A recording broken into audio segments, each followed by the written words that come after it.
আসসালামু আলাইকুম। আজ আমরা শিখব কিভাবে মৌজা ম্যাপ অটো ডিজিটাইজেশন করে। প্রথমে আমরা ArcGIS ম্যাপ অন করব, তারপর আমরা একটা মৌজা ম্যাপ সেখানে অ্যাড করব।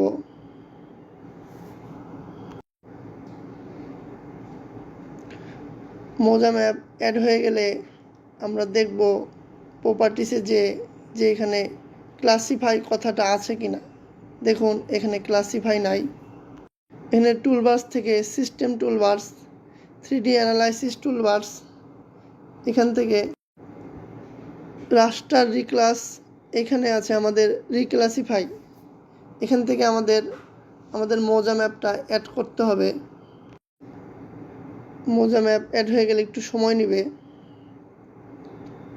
এই যে দেখুন এখানে ক্লাসিফাই চলে আসছে। আমাদের এখানে এত কালার দরকার নাই, আমরা প্রপার্টিসে যাব। এখানে ক্লিক করার পরে এখান থেকে আমরা ক্লাসিফাই কথাটা সিলেক্ট করব এবং এখানে মাত্র 2 সিলেক্ট করব। জি, অ্যাপ্লাই, ওকে।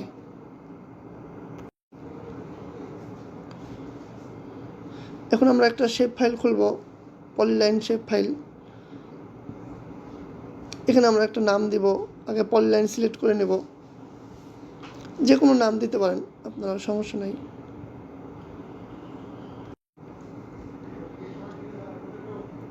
সাপোজ আমরা নাম দিলাম মৌজা ম্যাপ পলিলাইন।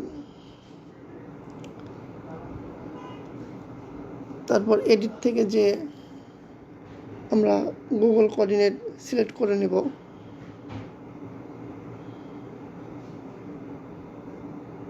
ওকে।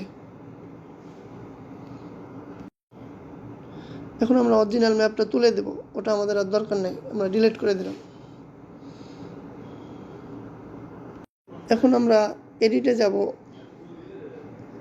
এডিট থেকে স্টার্ট এডিটিং, ওকে।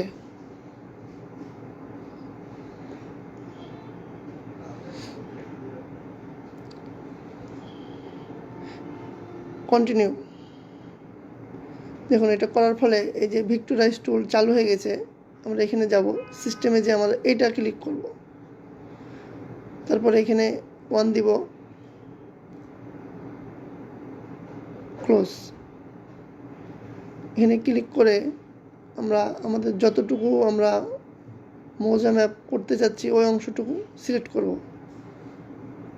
ডাবল ক্লিক, ওকে। কাজ হচ্ছে। এখন একটু সময় নেবে।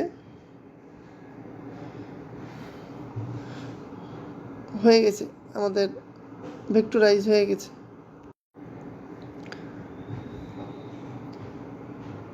আমরা একটু লাইনটাকে মোটা করে নেব।